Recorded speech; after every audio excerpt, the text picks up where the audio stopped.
Recently চীনের একটি startup সংস্থা দাবি করেছে তারা এমন এক ব্যাটারি আবিষ্কার করেছে যা কোনো রকম চার্জ ছাড়া 50 বছর পর্যন্ত চাঙ্গা রাখতে পারবে যে কোনো বৈদ্যুতিন যন্ত্রকে। শুনতে অবাক লাগলেও চীনের বিজ্ঞানীরা দাবি করেছেন ব্যাটারিটি একটি 10 টাকার কয়েনের থেকেও ছোট। বিশেষজ্ঞদের দাবি ব্যাটারিকে চার্জ দেওয়ার কোনো দরকার নেই এবং সঙ্গে সঙ্গে রক্ষণাবেক্ষণেরও কোনো দরকার নেই। তারা দাবি করেছেন ব্যাটারির বৈদ্যুতিক শক্তির উৎস পারমাণবিক শক্তি। ব্যাটারি নিয়ে বর্তমানে মোবাইল ফোন ও ড্রোনের মতো ইলেকট্রনিক্স যন্ত্রের উপর পরীক্ষা নিরীক্ষা চলছে। তাদের দাবি এটি এমনভাবে তৈরি করা হয়েছে যাতে তা মহাকাশ গবেষণা, আর্টিফিশিয়াল ইন্টেলিজেন্স, চিকিৎসা ব্যবস্থা ও রোবটের মতো প্রযুক্তিতে ব্যবহার করা যেতে পারে। পারমাণবিক ব্যাটারির দৈর্ঘ্য, প্রস্থ, উচ্চতা 15 মিলিমিটার।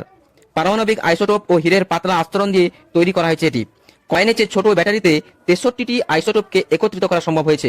পারমাণবিক ব্যাটারি থেকে যে তেজস্ক্রিয় বিকিরণ হতে পারে তা মানুষের কোনো ক্ষতি করবে না, পরিবেশের উপরও কোনো প্রভাব ফেলবে না।